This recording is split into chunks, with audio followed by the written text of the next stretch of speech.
you. Yeah, to all of the public out there, I won't welcome councillors to a meeting because that's what we do.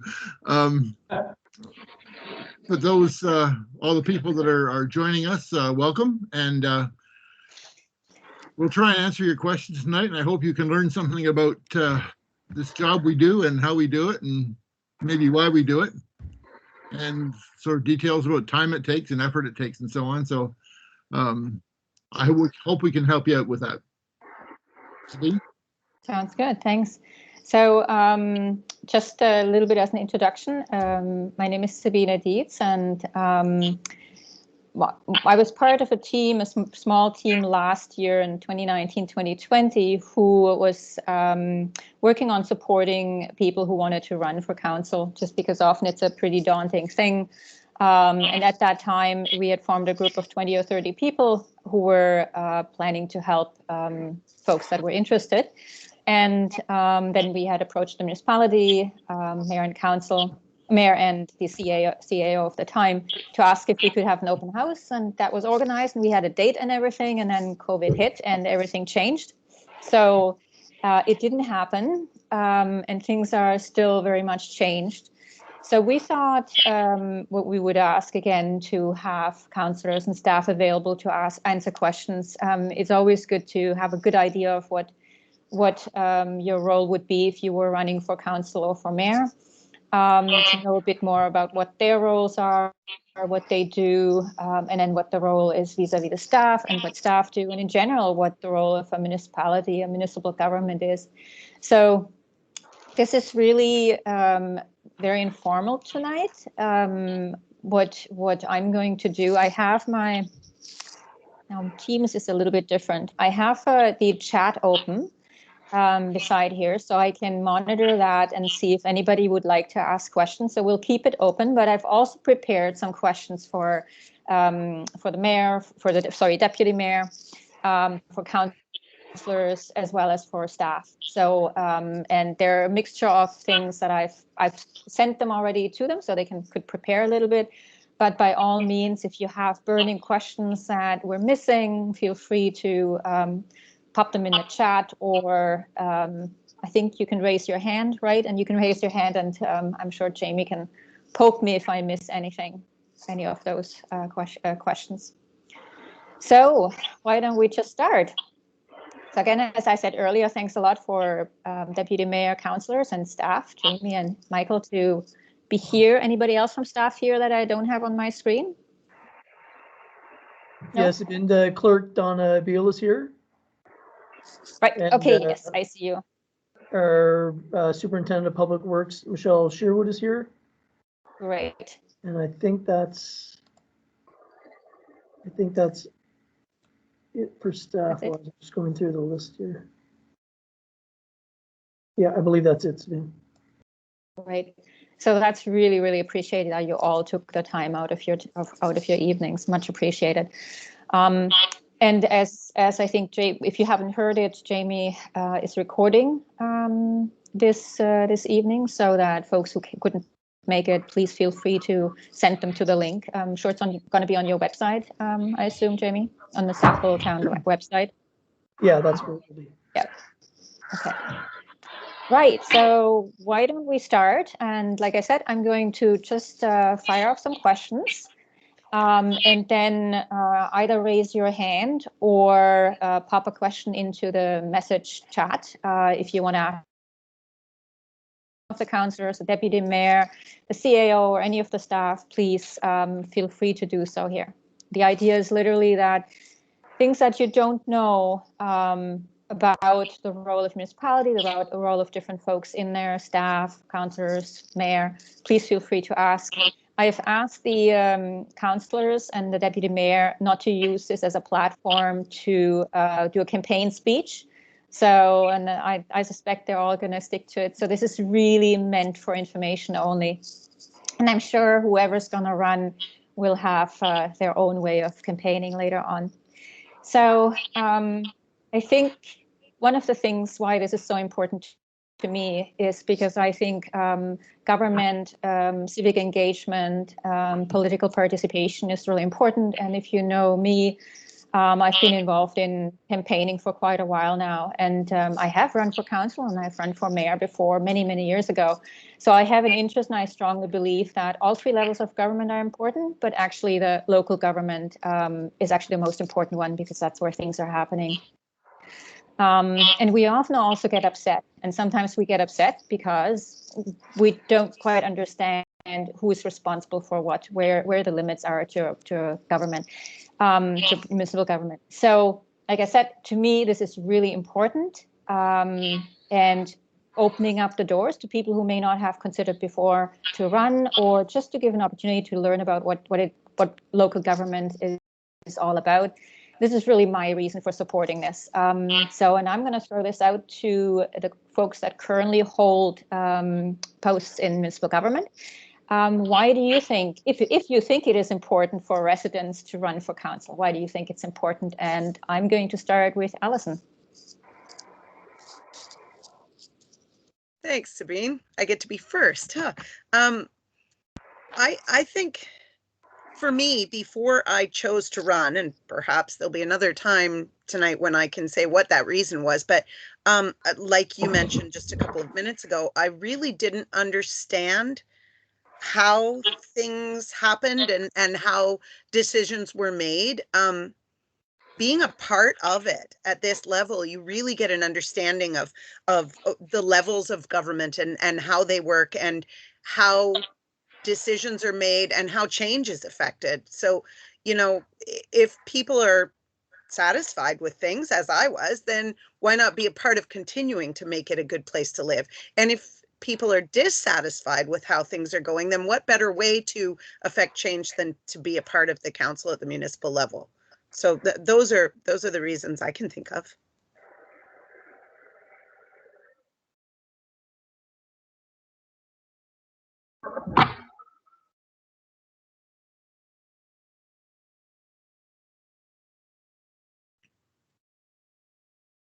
Yeah, I just pulled a Zoom problem, like talk when I'm on mute. It's not going to work. Michael. Thank you for that. I think it's important for people to get involved so they get a better understanding of the operations of the town and how it works and who you need to work with, and really a good protocol of how to work it, to get an understanding that it's a team you're working with and not just your idea coming in. When I got in, I was approached by a lot of different people, ongoing questions about the transparency of certain issues, or why was this done instead of doing that, and who decided to do this. And when you get involved, you get a better understanding of the overall works. You can't do it yourself. You need a team. If you don't work as a team, then it won't work. So by getting involved, if you have a passion for the town, like I do, and a lot of other people right here, and a lot of people out there, then you want to work to make the town a better place. And if you have a burning question for yourself or for other people, then that gives you the chance to get the background on it and then transport that information back to the people.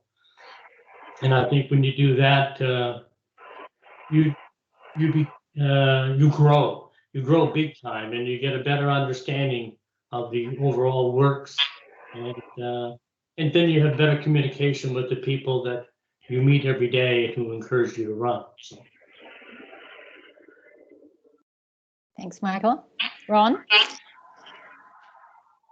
Okay. I agree with everything Allison and Mike said, so I won't repeat that, but I'll just add one thing that I like to see a number of people run because it increases the diversity of opinion on a council, and you get, I think we're all much better off when we have a variety of opinions and ideas represented, rather than just kind of a monotonic group that does all agrees and so on.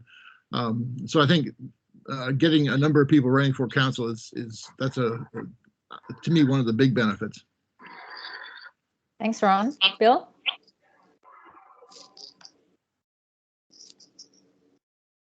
There we go. Yeah, as Ron said, I don't want to just repeat the things that other people said. So one thing I'll add, and it's a little bit about what Ron said, is that if you have the diversity of opinion is good. A homogeneous group can be dangerous. You get into groupthink. And I think one of the good things about council is that it's not a homogeneous group. But it's really important for people to run for council so that people voting have choices. If only 8 people offer, then the citizens don't have a choice in picking the kind of council they want. So the more people who run, the more choice there is for voters. So I think your question was why should people run for office, or why is it important that citizens run for office? That's a big one, to give the voters a choice, in addition to what my colleagues have already said. Thanks, Bill. Andrew? I guess I'll say what everybody else said and not repeat what everybody has already said, I agree with. But I would add one thing.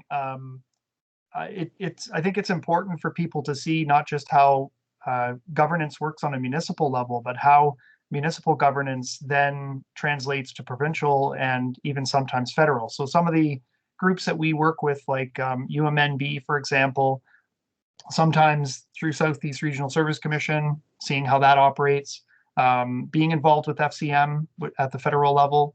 So I think getting people in council to have an understanding of how Sackville as a municipality and then other municipalities fit into the greater picture of governance in our country is also very important.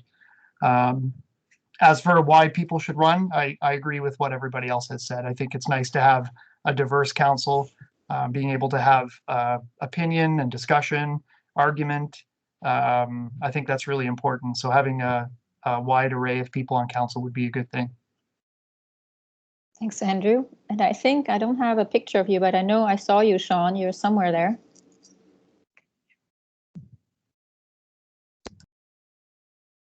He's there, right? I am here. Yep. Okay, good.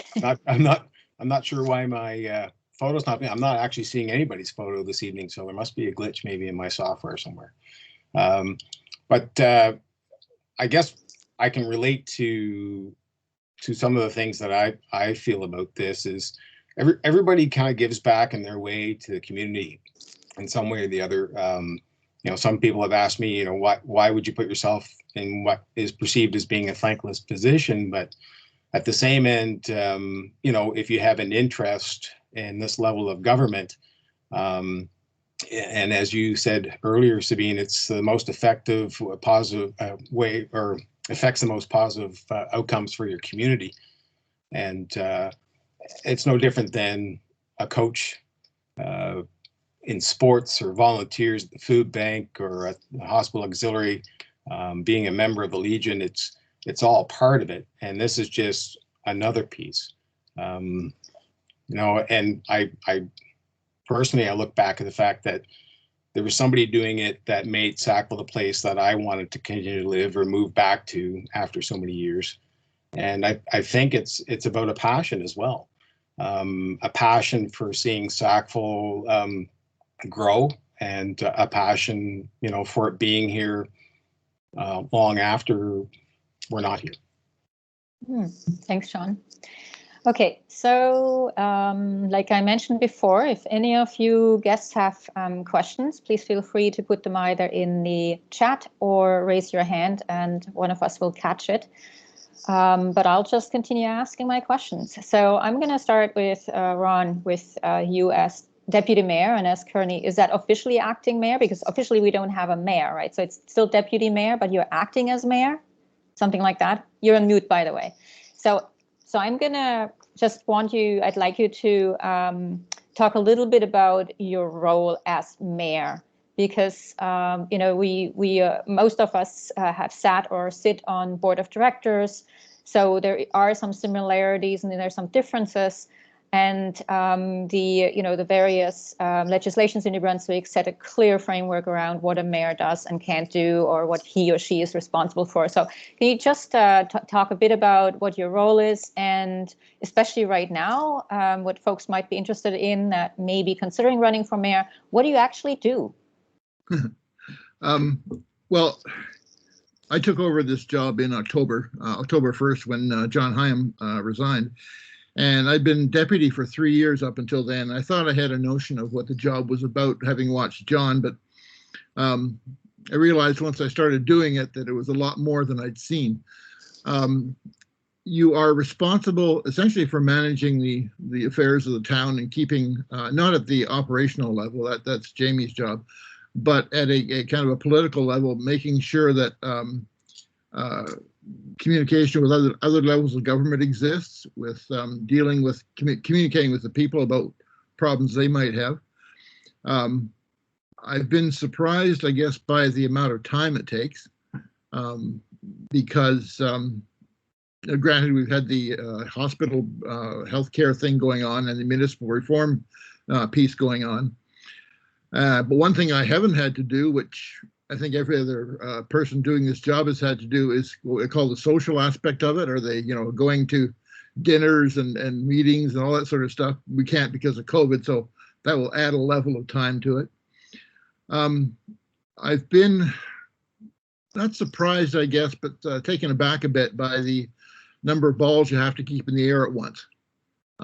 You're dealing with all sorts of problems and considerations, and they can come from the things that are one person has a problem they want you to deal with, to dealing with, well, things like municipal reform, which affects everybody in town. And so the number of the kinds of topics you deal with are quite variable, and it can switch, almost on the minute. And I guess finally the number of emails I've gotten has risen exponentially. 30 or 35 would be a slow day. So, but that's the crux of the job generally. And I say I haven't had, what I've been trying to do is just sort of keep things moving until we had another election. Because technically I'm doing the job of mayor, but I'm not the mayor. So I think that about covers it. Yeah, thanks, Ron. Now, correct me if I'm wrong, but I think technically you're sort of the in-between council and staff and the CAO.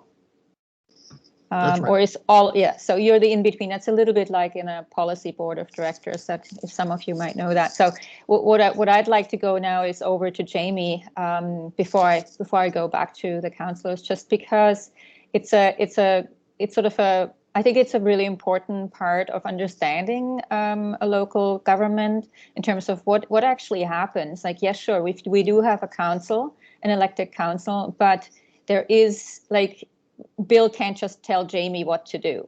That's just not how it works, or Allison or Michael. So that's not how it works. And Jamie, could you put this a little bit in a framework on how a municipality operates? So that link between you and the community, which is council technically, right? So maybe you can speak about that a little bit. Yeah, thanks, Sabine. So you're right. I'm the sole employee of council. So I kind of work directly with the mayor, kind of through council. That's kind of the chain of command, and then all of the other employees are kind of fall underneath my umbrella. So that's kind of the overall kind of structure. At the end of the day, local governments like the town of Sackville, we are creatures of the province. So the province has created legislation. It's called the Local Governance Act, and that tells us what we as a municipality can and cannot do. That includes everything from how our meetings are run, how people are what bylaws we can implement, what bylaws we have to implement. So that's really where we get our marching orders. We take them from the province. So a lot of people maybe don't realize that, but we're basically locally elected authorities, and the municipality is here to deliver services, and we basically generate our revenue through property tax collection. Almost 90% of our budget is generated through property taxes. So we're really a different animal, but it's an interesting organization. When I'm explaining sometimes to students at the variety of classes that come through town hall, I'd say we're really not that different at the end of the day from a a corporation. We have a board of directors, which is our council. We have a CEO, which is our CAO, and then we have we have an executive team, and we have members, which is our constituents. So although it's a little different, there are some comparisons, but it's a really dynamic organization and business to be in, that's for sure. Great, thanks. And you mentioned something about, well, where does the money come from? And maybe I can just jump to Michael Beale to where does the money come from? So we all know we get taxed, right? And so there's a certain percentage of the budget. Where does the other money come from? What do where do you draw your income? And maybe you can also provide us, just in case, well, probably most of you have never attended a budget meeting except the councillors and deputy mayor and staff, but just the budget for this town as well, just the amount that we have as a budget. Yeah, thank you, Sabine. Every year we have to undertake a budget process. 2021 looked a little different than the past due to timeline changes, but essentially we have a general operating budget of $11.5 million, a water and sewer operating budget of $2 million, and then capital budgets which total about $2 million. So staff prepare those, make recommendations to council, and council makes the final ratifications. So where the money comes from is on the general budget, as Jamie had indicated, 90% of it comes from property tax revenue. And in the general side, it pays for all the general government services, which are finance and administration, our protective services, which are fire and police, transportation services, engineering, public works, tourism, corporate projects, some library expenses, recreation, facilities, and capital to revenue and debt charges. So the council this council and the councils of the past have stayed true to debt reduction, leading to future debt elimination. So that's one thing that has been high level every budget process. Our water and sewer budget of $2 million, the majority of that, 1.6 million of that, comes from ratepayers. So the ratepayers who are hooked up to water and sewer. There's some struggles at times that happen with that due to a user pay system, but we've had to, over the last number of years, increase the rates and look at future lagoon upgrades, which are $10 million plus. So that will be a top topic for future councils. Is a major capital project within our to upgrade our sewage lagoons. So council staff prepares the budget, brings forward recommendations to council, explains what it is we're looking at doing moving forward in the next year and future years. We do look at forecasting beyond 1 year, and then the capital budget is also presented. It's about 1.6 million in general and about 450,000 in water and sewer. So we look at the project list. Of course, there's always more wants and more needs than there is actually money. So we prepare that, make recommendations, have discussions with council. We've always had some planning sessions to try to get opinions on where people think we should go, and then try to bring in a recommended budget that unfortunately can't satisfy everybody, that hopefully can satisfy the majority. Thanks, Michael. So out there, whoever is considering running for council, if you like talking sewage, there you go. That's a good opportunity to talk about sewage, future sewage management. Great. Thanks, Michael. So really something to add, though, from what I understand, all the budgets, once they are approved by council, they have to go to the province, and the province has the last sort of check behind it and says, yes, you're good to go. Correct?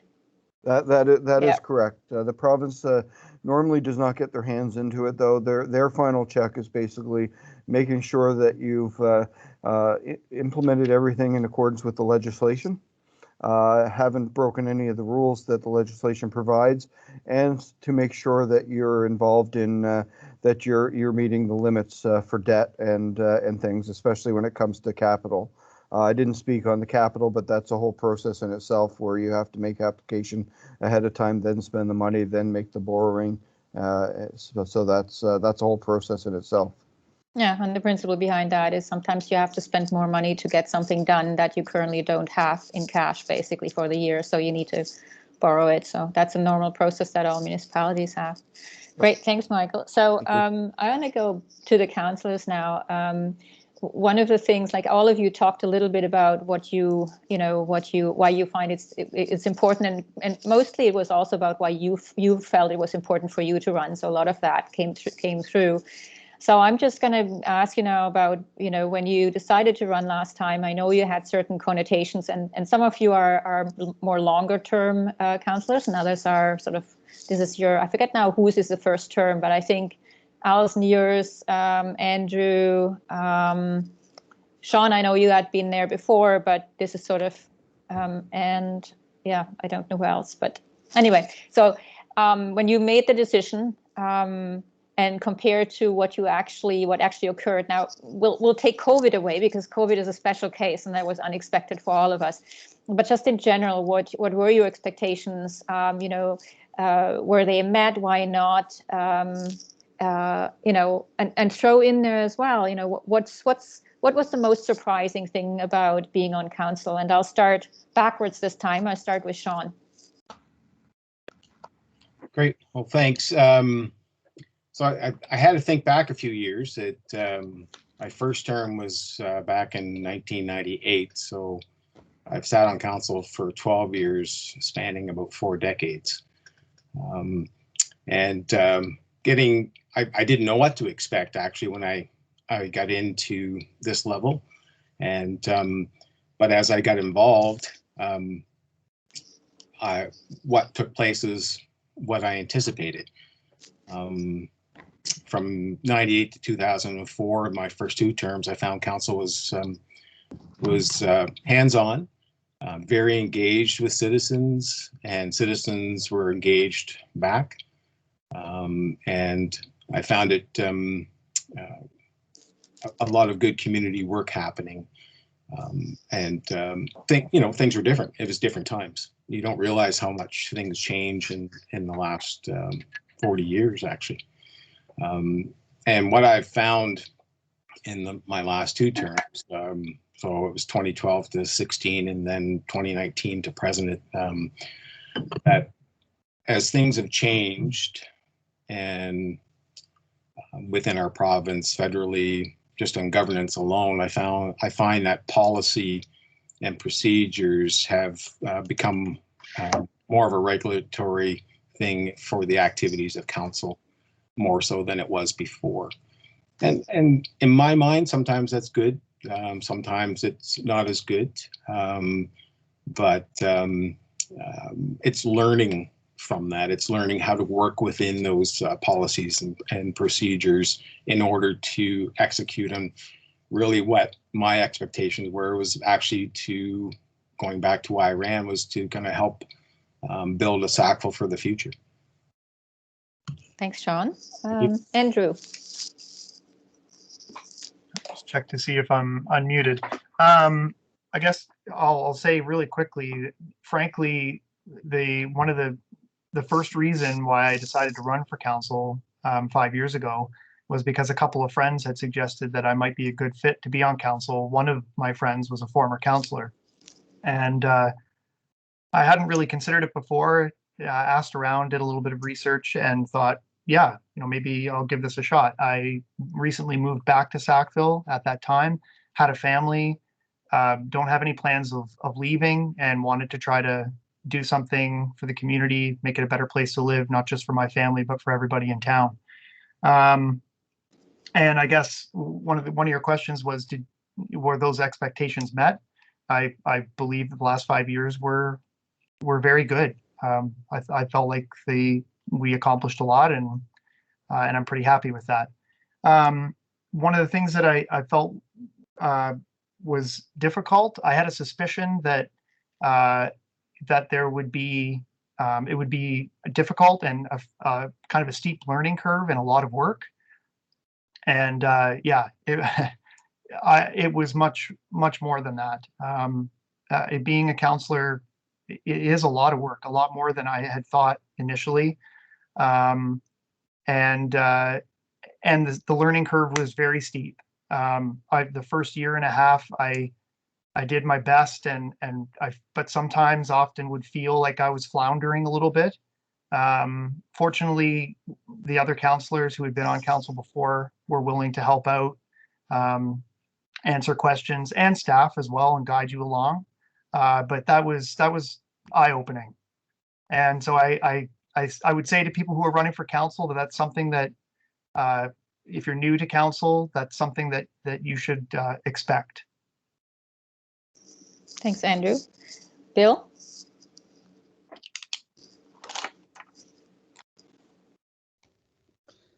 Okay, I thought this was for new council, but anyway, that's No. I think that's fine. But Bill, I- you could also, if you don't want to go that way, you can also talk about what's the most difficult and what's the most fun. So I'll give everybody a chance to answer that as well. So both ends, but it's up Sure. to you. Okay, well, no, I definitely want to do the fun stuff and the frustrating stuff, but no, I just I think Sean is the one who made the point, is that it wasn't a surprise, or I'm not sure but what I found is, because I got really interested in this over a particular issue, I attended council meetings for 4 years. And so I was familiar with the process and that kind of stuff. And so what got me involved was my big mouth, because I said, this is really important work. And there are some people on council who are not reoffering. And I said, this is a real problem. We need to have good people on council doing this work, because it's a job. Is that we provide oversight and direction for the operations of the town. This is important work with big responsibilities. And so people said, well, then why don't you do it? Kind of like with Andrew. People suggested that we do this. And so I take it as a matter of public service. This is not a power trip. It's not fun. It's important work, and I take it seriously. And I think that people, for the people who are listening, who are thinking about running, it's important, and I hope that people do it, and I hope they take it seriously, and I hope they understand that they have to work at it. You have to in order to do a good job, you need to do your homework. You need to understand the enabling legislation. You have to understand the process. You have to understand the role. Someone said it's a team sport, right? If anybody thinks they're going to run for council and come in and they're going to do stuff, they're either lying to you, or more likely they're naive, because if you can't get 4 other people to agree with you, you're not going to accomplish anything. And so you have to come in and recognize that if you get elected, you have a right to be here, and so does everybody else. And you have to work with those people, not your friends, not with people who agree with you. You have to work with this group of people who collectively represent the people in town. So I think if you go in with reasonable expectations that it's going to be challenging, and you have a serious job to do, then you're going to be just fine. The town will be just fine with a bunch of people like that. Thanks, Bill. Ron?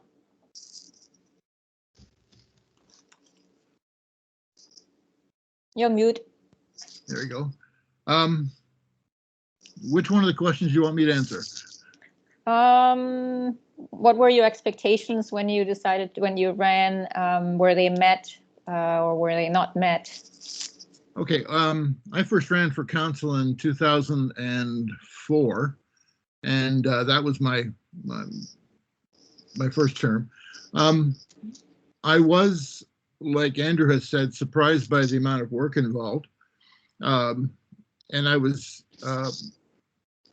I'll agree with Sean that at that time, councillors did more hands-on work that staff now do. But it was, I had been to council meetings in the past and been to things like the various other kinds of meetings, so I wasn't overly surprised by what we did. I was surprised by the number of rules and restrictions put on us, especially by other levels of government. That was one that took me back a bit. But yeah, I think that would have been my main surprise at the job. And since then, it's just been sort of the same kind of thing, just dealing with different issues all the time. Thanks, Ron. Michael?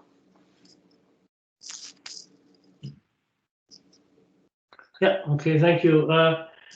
Yeah, for me, it was a learning curve back, as they say, council, when I first got on, it was, we had a more hands-on, and there was always the battle of, we never did it that way, so why are we gonna start now?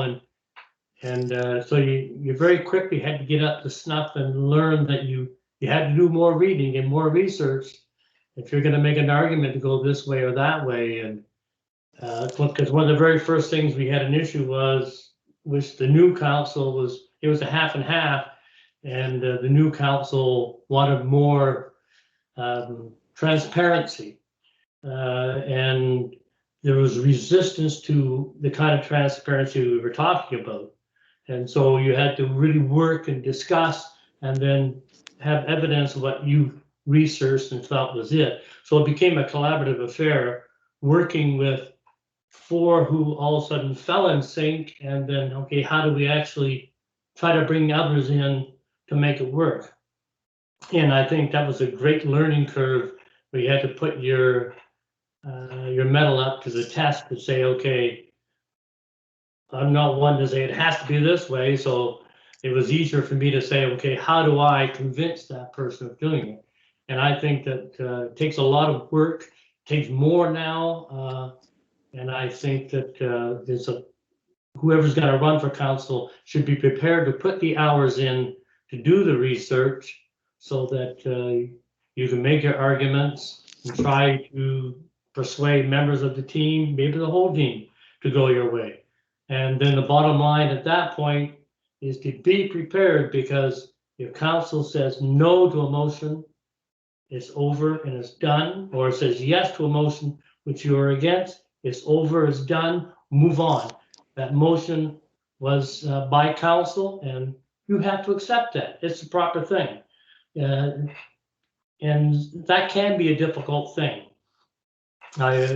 Early on, it didn't work against me. It worked in my favor where some things were going that way as far as my mental preparedness for it. And then as soon as you get that first one where you're fighting for this and council says no, and you're thinking, but I really believe in that. But you have to set it aside and move on, because it is the will of council that has to matter at that point. And then the other part was working with staff. You have to learn to work with them. Don't go in with a bullhead. We have a good staff. We have a knowledgeable staff, and we need to take full advantage of it. And there were times in the past when I walked in with Phil Handerhan, sat down and talked about different things, and he gave me insight to the other side. Michael Beal has given me fantastic insight in the financial aspects and pushing for that. Let's get away from spending all the money or borrowing money to spend the money. And so I think whoever's going to get on has to realize, back to as I said before and Bill mentioned again, is the team effort. You work at it, but be prepared to research and do a lot of reading, and then listen to what council has to say and listen to what staff has to say, but never turn your back. Always listen to what the public says, because if you're prepared and the public says one thing, you're ready to go with discussion why you went a certain way.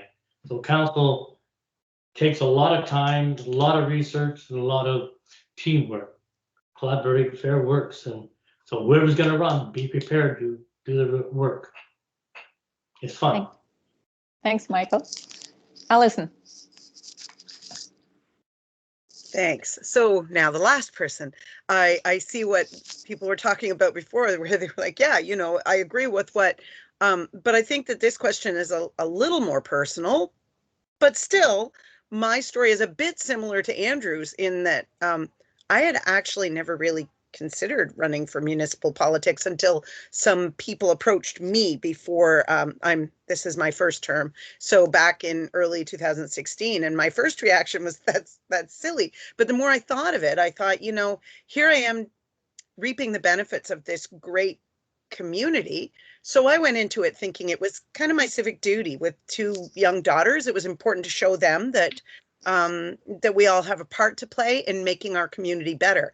What really surprised me was how much I enjoyed the work it is a lot of work. If you're going to do it right, you have to put a lot of time in. You have to do a lot of, as a lot of them have said, research. You can reach out to town staff to assist you with answering questions. You can speak to constituents to get questions answered and to get thoughts and ideas.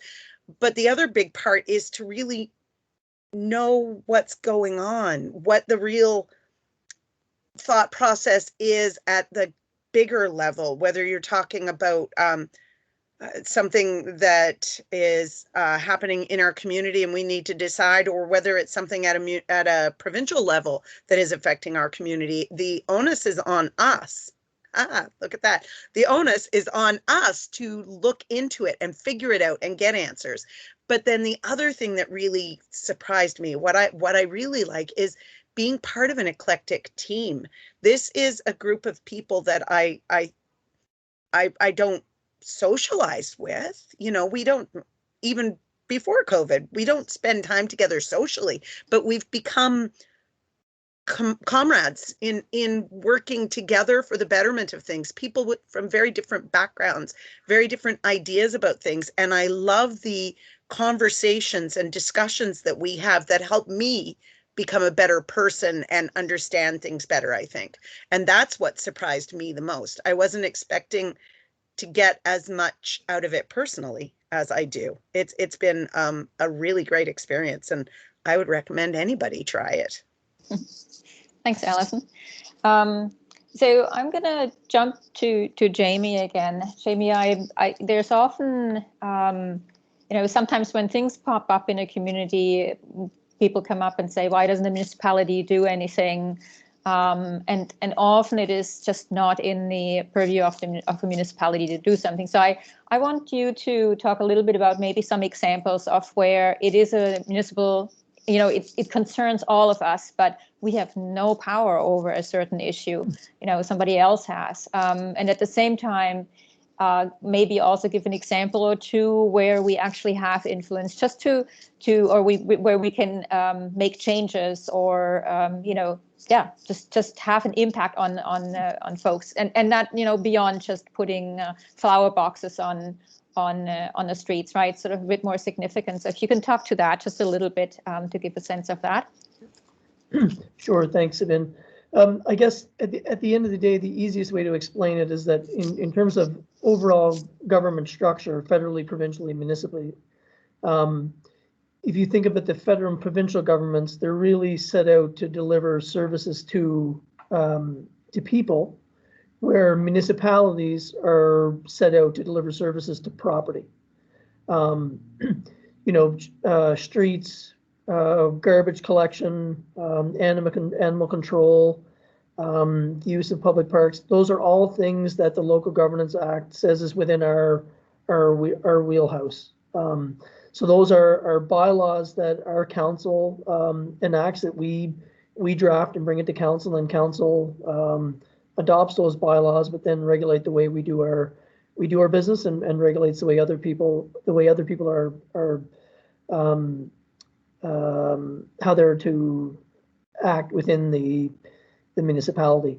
To give an example of something that we couldn't do, I'll use the hospital as an example, because it's probably fresh in a lot of people's minds, where about this time last year there was uproar over the province potentially withdrawing emergency services from our loved Sackville Memorial Hospital. And I can tell you, despite every one of, I think I can speak for the councillors here, although all of them would have loved to have been able to say, well, we will pass a bylaw to say emergency services have to stay.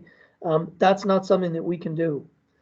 The Local Governance Act says very clearly about what municipalities can do, and we can't get outside of that regulatory regime. There's statute in place that says the way we can conduct our business, and that's really all we're allowed to do. And again, that's because we are a creature of the province, and the province has created legislation to tell us how we're to conduct our business and ourselves. Thanks, Jamie. So, and just to, that's an interesting example, the planned closure of the emergency services at the hospital here, because the community really got in uproar. But the municipal council did do something, right? I mean, council did get involved. So maybe I don't know who wants to speak to that, because I think that's important. There is this fine line of where council can't do anything. No, local governance has no control over healthcare, but there's another side to the picture. And one of you mentioned that earlier, the political side to it, right? The push, the collaborating with other municipalities and pushing that angle. And that definitely happened in Sackville, and the council definitely was active on that, and then Mayor John Heim as well. So would somebody like to speak to that, just to summarize that in what council actually did do? Because I think it was effective. Sure, Ron. Yeah. Well, I think you correctly identified this political pressure, and we were helped quite a bit by the fact that the other 5 communities that had their hospitals curtailed or planned to, we all joined together. And so we presented a kind of a united front to the people who are trying to make the decisions. And we kind of convinced the politicians in Fredericton that we didn't, overtly say this, but made them kind of realize that what the Horizon Health people and Vitalite were doing made them look pretty silly. And so it was, I think, if you notice this, taking the hospital as an example, this round, the Vitalite, the hospital boards haven't been involved in this at all. They've been pushed to the sideline. So I think that political pressure was our main contribution there. And on that front, thanks to all the people in town who have some expertise in healthcare, who helped us out with the research and the facts and the figures that we could come back to them with. I mean, just me or any one of us sitting there just sort of ranting about our hospital not, being disadvantaged because it was having emergency closed, just wasn't going to cut it. We had to have facts and figures, and a lot of people in town stepped up and provided them. Yeah, and I just reminded too, there was a hospital committee. I don't know if it's still in existence, but there was a pretty effective hospital committee at that time, and the town was involved in that as well. John Heim sat on that, right? If I'm not mistaken, represented council. That's now been that's down to about 6 or 8 people who are now presently writing a written submission to the Department of Health after our consultation session. Yeah. So all of these things are really things that a municipality can do. That's great. Thanks, Jamie and Ron. So I want to go back because I don't want to, I don't want to push it to go any longer. I haven't seen any chat questions, but I was sort of thinking of you because all of you talked about it's a lot of work. You have to go in there with your eyes open and be ready to work in a team, even if you don't believe in the same things or that you have a specific agenda that you want to pursue. You have to work in a team and you have to be ready to learn and you have to be ready to do some work. But what I really want is an elevator pitch. I mean, we all want people to run for council, and one of you said it would be a lot better if 20 people ran for council and the community had a choice of what people represented than only 8, which is exactly the number of seats that are currently open, right? So I don't know if any of you have done elevator pitches before. They're really, really short and brief. This is why, right? You want to get somebody like, you can look at me, convince me to run for council. Okay, think about it. Why should somebody put their hat in their name in the hat? So a little bit of an elevator pitch, and then I'll let you talk about what's the most fun and what's the worst. So both sides. But the elevator pitch first, because I want to get out of that, oh my God, this is so much work. I will never consider this. So this time we'll start with Alison. So I've got a list here to make sure that I don't forget any of you. And so that's why I'm sort of looking down and making sure I follow this. So Alison, you're up first. Okay, well, I'm feeling a bit of pressure for this elevator pitch because I feel like I'm supposed to have something snappy like this great little slogan, which I don't have. Why should you run? Because being a part of a solution is always better than not. But I have thoroughly enjoyed being a part of a eclectic group that have had very in-depth, thought-provoking discussions that have sometimes made me sway what I thought was my decision originally. I love hearing other people's ideas and things that they think are important, and I don't think that is a downfall to change one's mind. I've done that many times. I like to think that I'm learning as we're going through the process of discussing and debating things. That's what I've enjoyed the most, being a part of solutions. What I've found difficult at times, although I'm fairly thick-skinned, I think, is that there will always be a group of people. The thing that shocked me most at the beginning was the people who were like, oh yeah, council, they don't care about the town. They don't care about anything. And I always thought, what a bizarre concept that people would think you would run for council of a community because you don't care about it. I know that people often get upset about things when they feel they lack control, or it's easier to get annoyed about something than to actually do something about it. But council is a way to make things better, to be a part of a solution. And that's why it's important.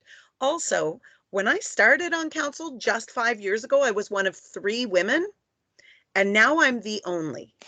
I really would like to see more representation because I'm holding my own here, and I don't even know if I'll be here next term, right? I mean, that's up to the voters, but I think it's important to have a very eclectic group in more ways than one.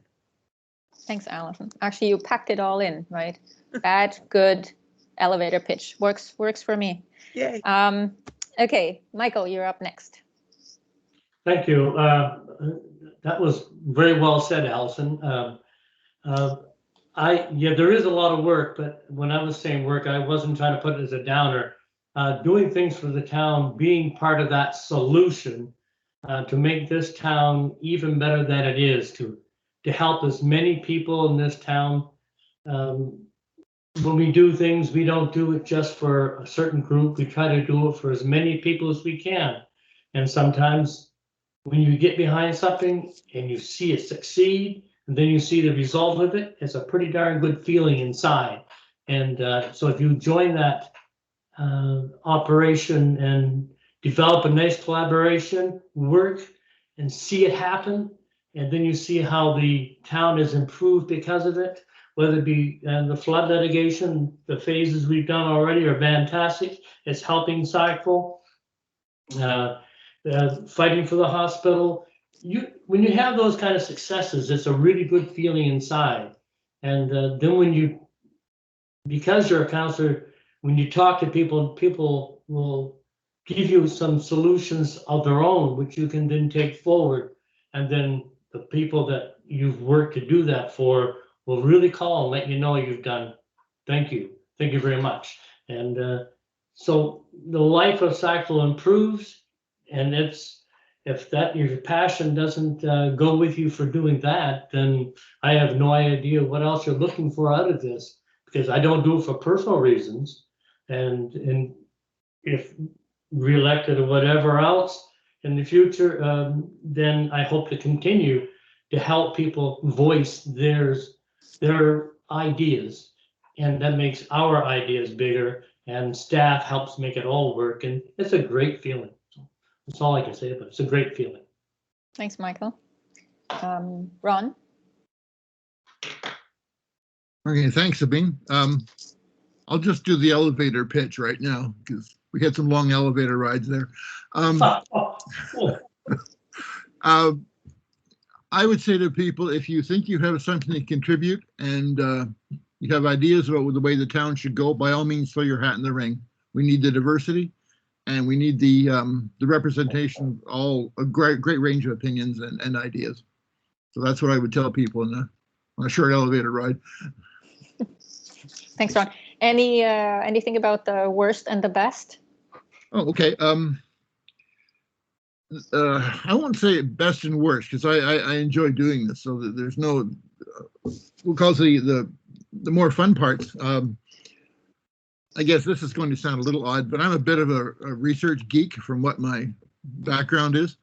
And so I enjoy looking into the issues and finding out all the information behind a particular topic. I did a bit on the on our equalization grant, for example. I had fun digging into that one. What I'll call the more challenging parts of it are trying to explain to people exactly why you're doing what you're doing, especially when it seems to be completely illogical, or it seems a lot of people don't agree with you. That is the probably the most difficult part of the job. And in some ways, if people come to say, "Oh, okay, we understand what you're about," it's one of the more satisfying ones. But I would say that that'd be the sort of extremes for me. Thanks, Ron. Bill?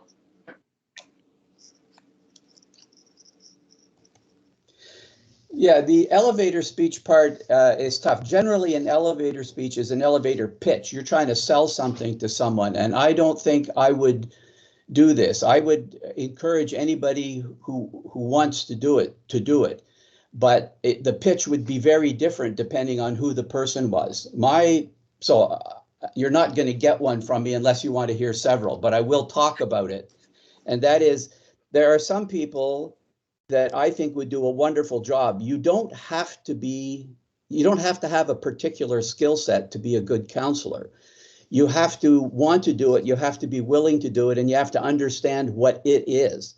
But if you have that kind of commitment, it's not about personal ability or technical ability or anything. I mean, it helps to be smart, but that by itself doesn't make you good or hardworking or principled. So that's not the issue. I think the most important thing for people to understand to have is accurate expectations. They need to be aware of how much you can do and how little you can do and what's involved. I mean, the biggest thing that I find that deters people from running for office is you become a public figure. And what that means is not that you become famous, but that you become a target. People will talk about you. People will be critical of you, and you won't have an opportunity to remain anonymous or to defend yourself. And that can be difficult.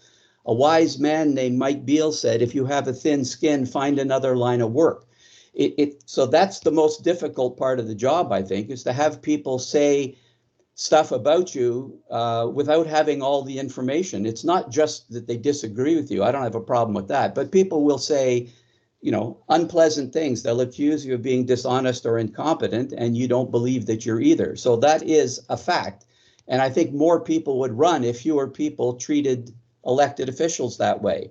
But that's the reality of it. So if you're going to run for office, you will become a public figure and expose yourself to that sort of thing. The work itself, I mean, working together to affect positive change is wonderfully rewarding. Volunteering or community service is in itself rewarding. So I think anyone who's inclined already understands why they should do it or why they could do it. But having realistic expectations, I think, is important. You have to understand the rules, the enabling legislation. You have to know what you can do, and you have to recognize that you have to work with the rest of the team that gets elected. Thanks, Bill. Andrew?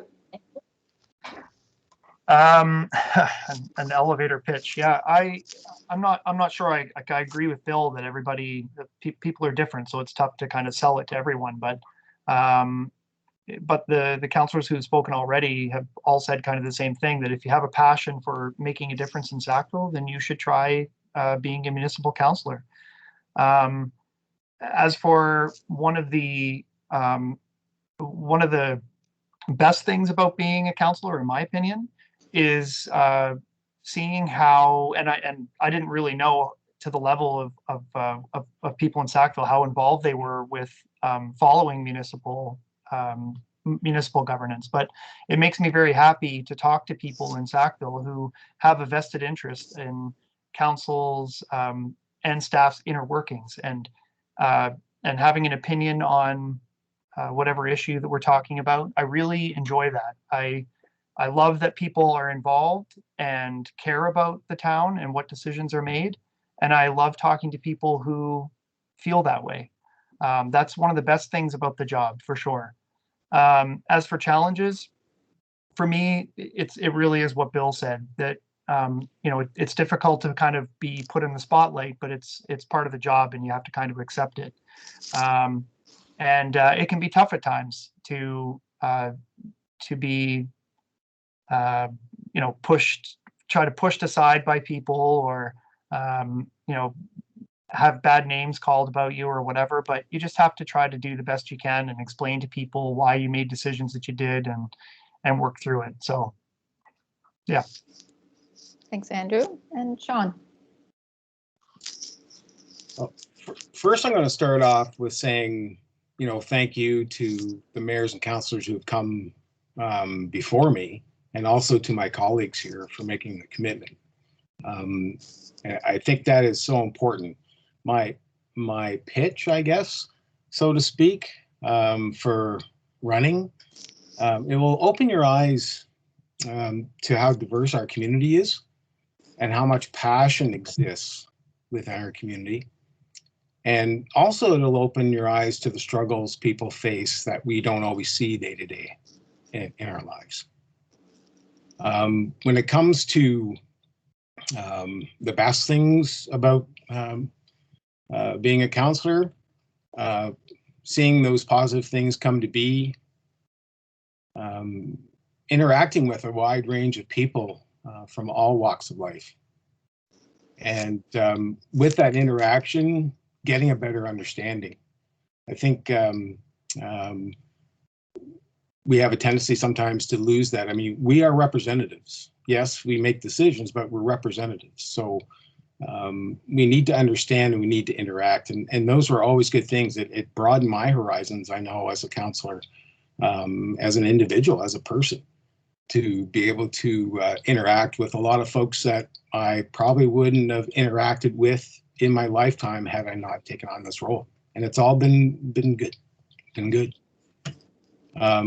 As for most difficult, and I thought about this kind of prepping for this evening, and it's the challenge of balancing expectations, competing expectations,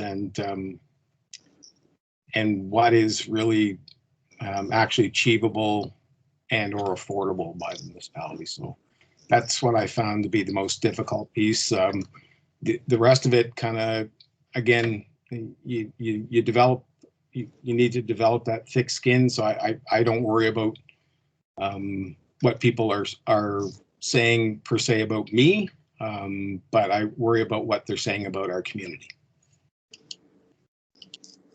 Great, thank you. So CHMA is asking a couple of questions. I'm going to throw a couple out, and I'd suggest we'll go with who would like to answer, but I'll try to balance it out. So I'll keep a little bit track of who answers what, and then go to somebody else if other people should be able to answer as well. So there's a question about what's campaigning like. Is it a full-time job, and did it cost you money last time? This is about last time. So last time wasn't a COVID campaign. So would one of you like to answer that? How did you campaign? Did you take time? Alison, go ahead. Okay, let me just put my hand down. We need to make sure that we're following the Zoom protocols. Okay. So campaigning for me was not a full-time job, because I have a full-time job. Not only do I have a full-time job, but I have children that are still fairly young. And of course, last time they were 5 years younger still. I responded to questions that were put in our local paper. I went to the the event that was at the Civic Center, where all of the people that were running were there to answer questions and provide information about what our platform was. And my daughters and my husband and I made 6 little signs that said my last name on them and painted them out of scrap lumber from my husband's construction business. And we stuck them up at 6 prime locations around town. And that is all I did for campaigning. The advantage that I had, I think at the time, was that my day job, I'm a preschool teacher. So and I've been doing that for a lot of years. So I had the advantage of being well known in the community. I said then that I felt like my first time on council, it was more like who knew me, who recognized my name. Perhaps this time it will be a bit of a different thing, because now what I've done over the past 5 years, I would hope will also factor into whether people choose to mark my name off or not. So, but yeah, my first campaigning is kind of too strong of a word for what I did. Thanks, Alison. So Andrew, you want to pipe in there still, or? Yeah, Okay. I'll just say something really quickly. My campaigning situation was very similar to Alison's. I have a really good friend who works for a sign company. So I spent, I think I can't remember what it was, maybe 20 or 40 bucks or something like that on a few signs and put them in key spots around Sackville. But aside from that, I did a newspaper article, like Alison said. I participated in the debate at the Civic Center. But I also at the time worked at Jean Coutu Pharmacy. And then before that, I had my own business, which was a video rental spot, Mr. Movie, in Sackville. And so I pretty much saw almost everybody who lived in Sackville at those 2 jobs. So they all knew who I was. So the facial recognition of the sign and knowing it was me, I mean, I like to hope that they voted for me because they felt that I could do a good job. But, they may have just voted for me because they saw my face and knew who I was. But anyway, as for other people who are running for council, I really think the campaigning is pretty key, especially if you're new to town and you want to try to run for council. You really need to get out there and get people to know who you are. And however that works, however that happens in a COVID world, I don't know. But I think it's probably a must for people who aren't from town. Thanks, Andrew. And just a note on a side note. So for those who would like to run and who would like to learn a bit more about campaigning, we will be we're thinking of offering a sort of campaign school, just basically sharing experiences that we had during the last provincial election, because that was a full-blown COVID election campaign, and just to give ideas to folks what they can do. So if there's anybody on this call, just send me a message and I'll put you on the mailing list for that. Second question here, and I know Alison, Michael, I don't know if you're still working. Sean, you're still working. Andrew, you're retired. Okay. But I think it's half and half here, right? Working and retired. So for those who are still working, the question is, do you find it difficult to integrate the duties of councillor while also holding down a career or business? I mean, I know, Michael, you were still working when you first were running. Yeah. So who would like to answer that? Sean, go right ahead. And Andrew. Yeah. In 2012, when I ran, I was actually working outside of town. And so there were challenges, per se, in regards to being able to carry out some of my responsibilities, maybe some liaison groups, but it was very flexible. So in other words, in order to meet the timing of other people that participated on the liaison group, we always managed to find agreeable times. There was times I was able to do that at my lunchtime from work and finding a secluded spot to have those conversations. And there was other times I would make my way home after work, and folks could meet then. So it it provided some challenges, but at the same end is workable because you have a group of people that are in place to, work to ensure our community continues to move forward. So you have like-minded colleagues, and you have staff that are there to ensure that we are moving forward and including everybody. And currently, now that I'm back working in town, it's definitely a little easier, but it's encouraging, and I encourage people to understand more some of those other responsibilities, not just the regular council meetings, but liaison groups and how that functions.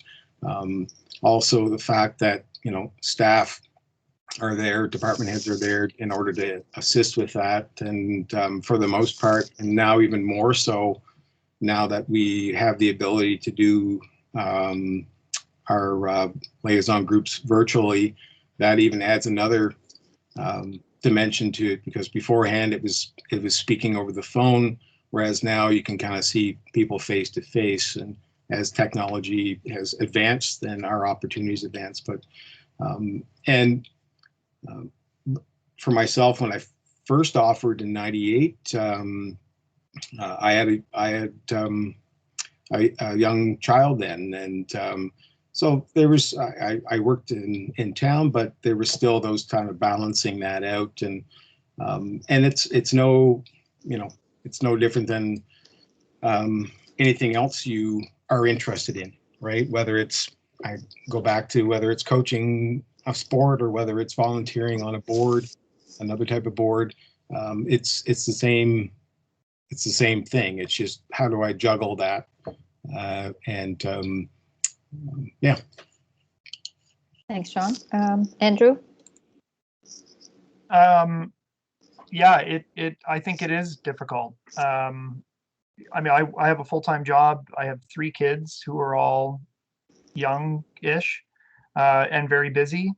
But fortunately, I usually sleep about 5 hours a night, so I'm always up very late. So typically, I have lots of time in the evening to do what I need to do. But there's lots of times where, fortunately, my work is very good. I have flexible hours, and I can do a liaison meeting at 1 o'clock in the afternoon. I can do a BIA board meeting at 9 in the morning, and then work my schedule around that. So it helps.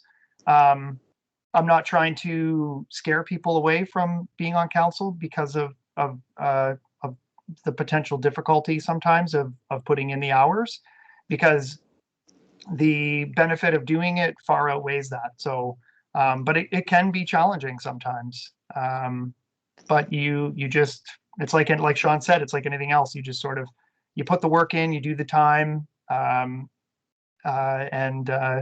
good things come of it. So. Thanks, Andrew. Thanks, Alison, for putting your hand up, because I would have asked you anyway to speak, because, we know across politics that it is often way more difficult for women who have kids or have a career to go into politics. And so, yes, I would have asked you, how are you managing?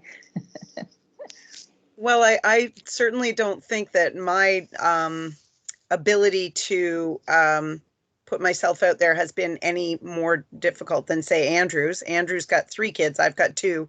His youngest is a lot younger than my youngest, because my youngest is the same age as his oldest, but semantics. I just wanted to point out that there are daytime meetings, but staff has always been really flexible. The different liaison committees that I've been on, the managers responsible for each of those have always been really good about, what times are you able to be there? Can we manage this time? What about this time? And for each term or section, for instance, I'm a teacher, and my schedule can, be a bit flexible sometimes, and other times not. They've always been really good at working around what will work for me too. So there's that.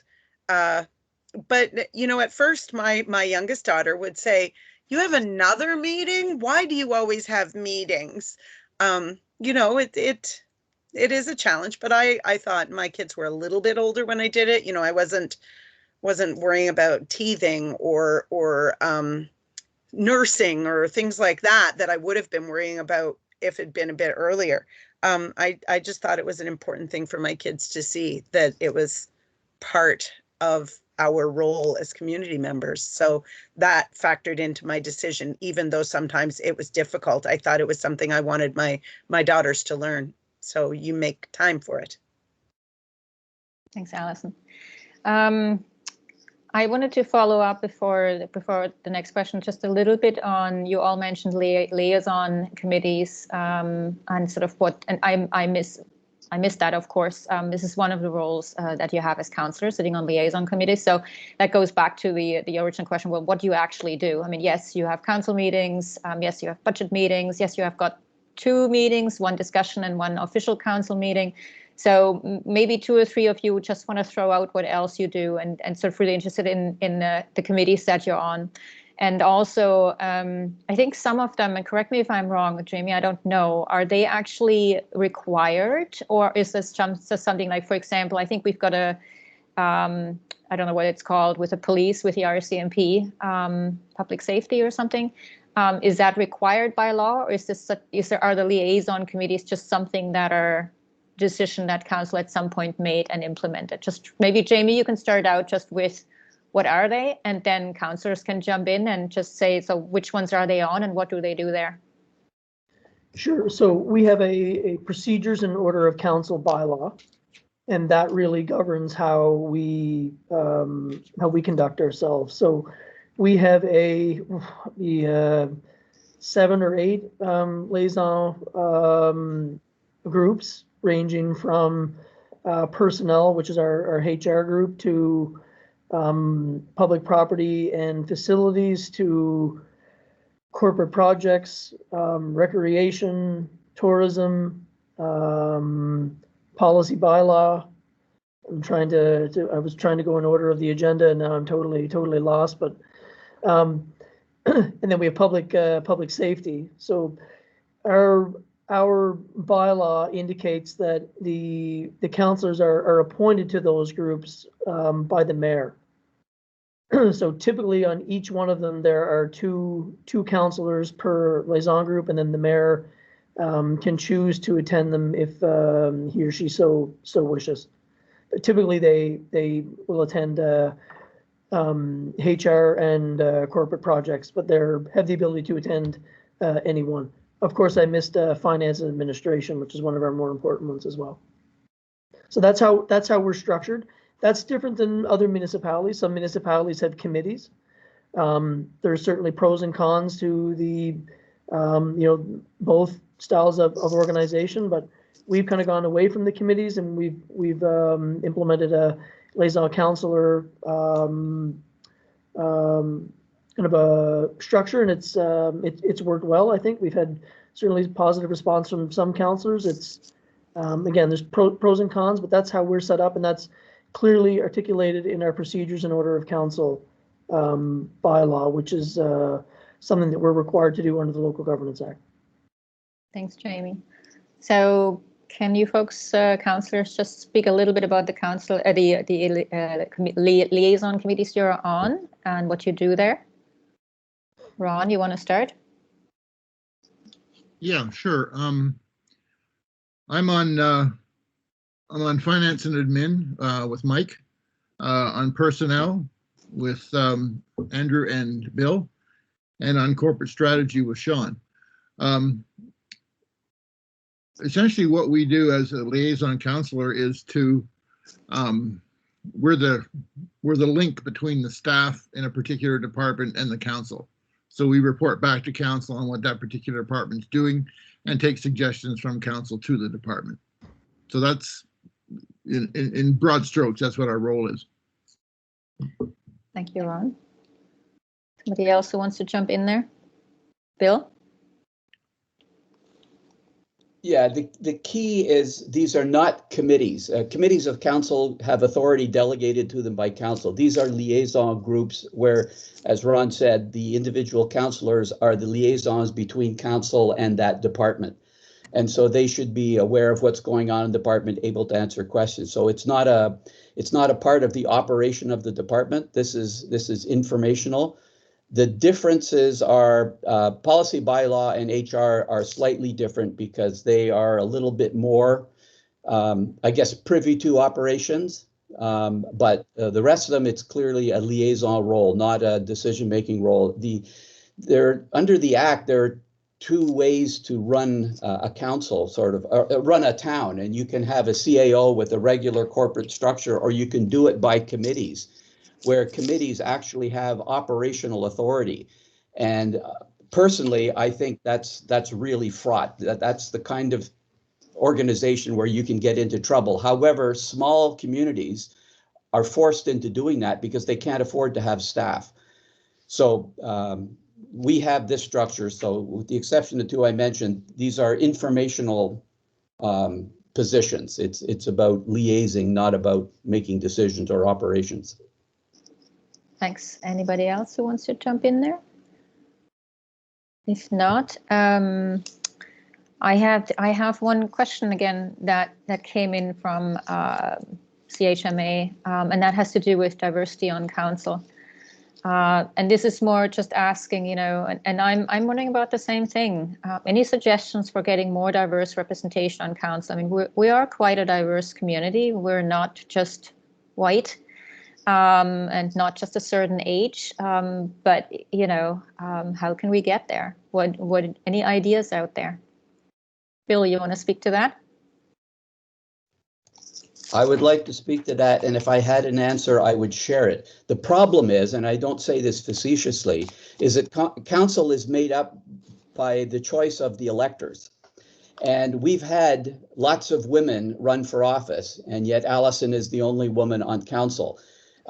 There's a limit to what we can do. The key thing I think that we can do is to be welcoming, to be open to this sort of stuff. And I had a conversation with a former colleague of mine, somebody some of you may have heard of, but Megan said that if you wanted more women to run, you might, especially, you know, if you're a single mom and you can't, you know, the fact that you're not working at night means you would have to get somebody to look after your child to come to a meeting, that kind of stuff. So if we were to look into ways of making being on council more accessible to people who are not represented now, that would be a worthwhile thing to do. But unless we're hiring people, we can't set quotas. We can't say we would like to see, or we can't effect that change. We can't get more women. We can't get people from racialized minorities. We can only populate our council with the people who get elected. And I don't want to say that I'm against, you know, free elections, but I have no idea. I've never predicted an election correctly in my life, so I have no idea why council's made up the way it is. But we've had other people run unsuccessfully, so I don't have an answer, but it is a real problem, and I'd be certainly willing to do anything to help make it more diverse. Thanks, Bill. Well, I think, you know, when I look at our MLA's fight that she's got ahead of her, trying to make the provincial legislature more women with young kids friendly, it's going to be a nightmare, and she's not going to get what she actually needs anytime soon. There may be some tweaks, but it's really hard to make changes. So, you know, Alison, I see your hand is up, but I just want to throw one thing out. I mean, there is, and Alison, you mentioned that already, sort of the flexibility on when meetings can be had. And, you know, in the future, I see this in the future, that there may be all kind of governments will have to be more accessible, you know, whether it is providing babysitting services during meetings, whatever it is. And if that was known, you know, if these kind of services, potential services were known, then it may be easy. I'm not saying it will be. And Bill, I agree. People put themselves forward or not. It's their choice, right? But it does become a bit more friendly to folks. And the other thing that I want to add to that before I go to you, Alison, is that, you know, still people have to be asked. And I think for civic-minded people, it is always good to ask others to run. And I mean, what you're doing tonight is exactly what we need, is sort of an openness on what it's like, And then, yes, absolutely. When folks get elected, then be ready to adjust, how you govern, how you operate, how you work to the needs of the folks that get elected. I think that's going to be really crucial. And I think you have sort of stated that willingness from what I saw. Anyway, Alison, I'll let you speak to that. Well, I agree with you, Sabine. I was going to say that what we're doing tonight is a start. We need to get out there. We need to educate people about the process. For both Andrew and I, we ended up being on council because people came to us and suggested that it might be something that we would be capable of or good at. As people, as we councillors and other people who are active in the community, we can mentor people. We can see who out there would be good. I know I've noticed different people, commenting on Facebook or active in the community in different ways. And I think, man, they really would be good on council. I'd love to see them on council. So I think education and mentorship are two very important things. The trickier part is how do you do that, of course. But like I said, here we are with a start now. And I think, it's election season, so here we are. But this is something that we should probably be doing not just at this time of year.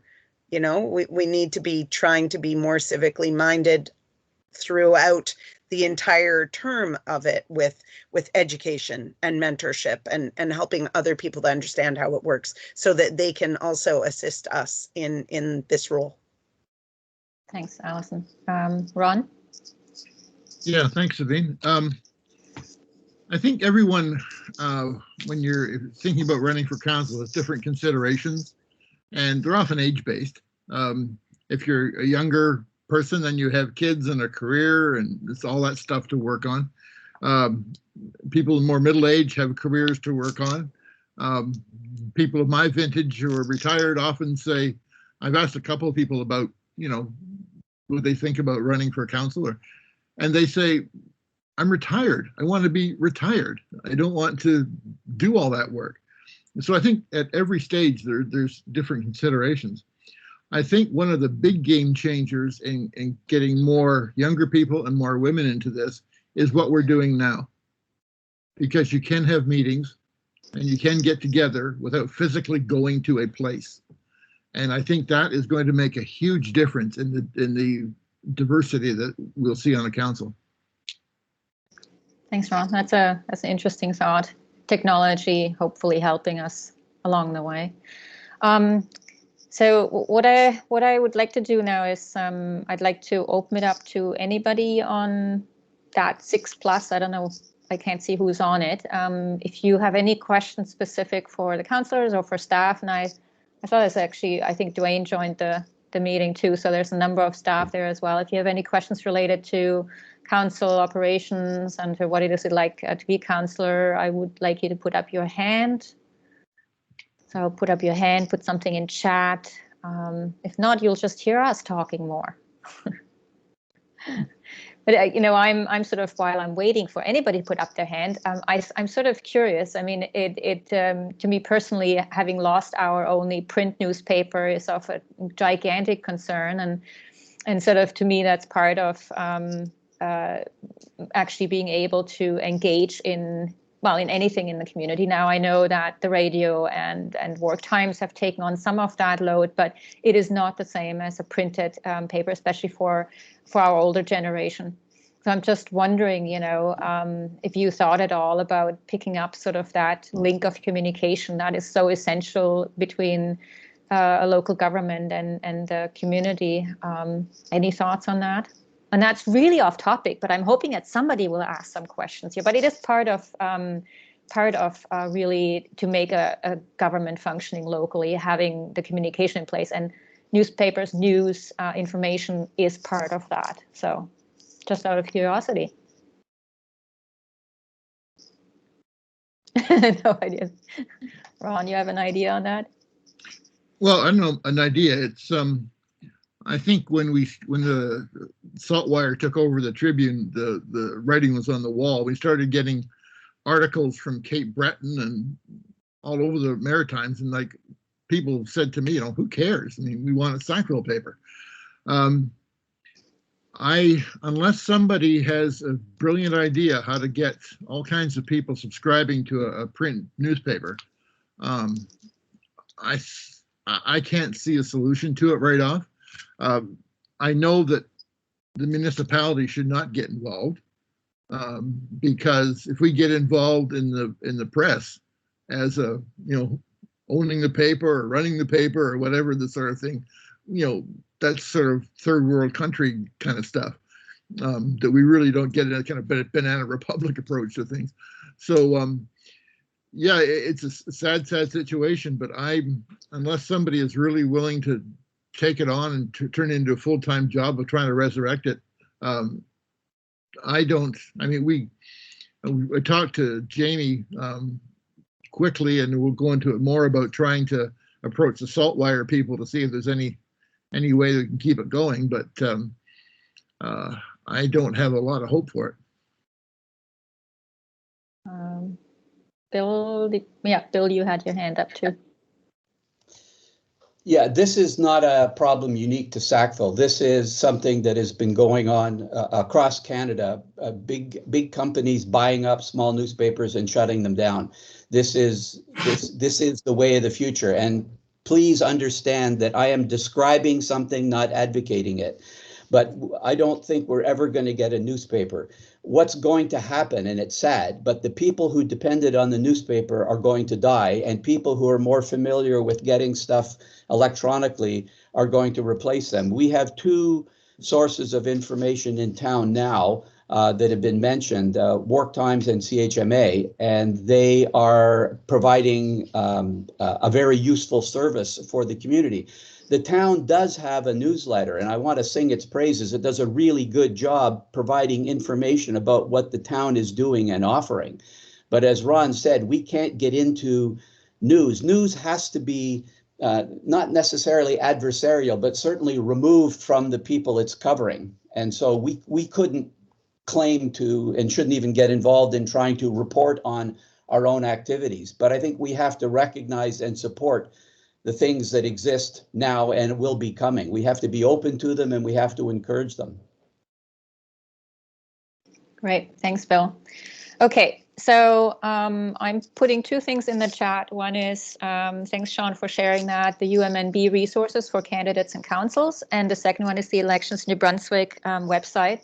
For those who are interested in running, the deadline for nominations is April the 9th, I think. So coming up, and it's fairly straightforward if you're interested. Also, I'm going to put in my email address in case you're interested about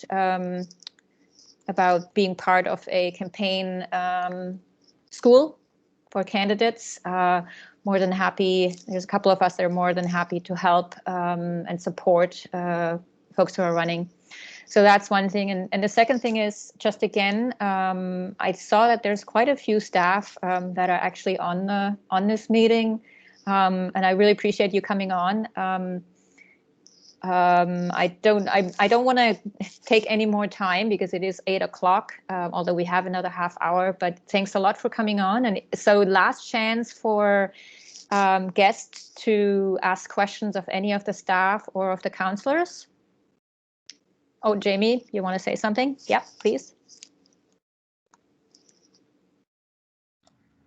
Thanks, Sabine. I guess just a note to those listening and those who will be listening once we post the recording.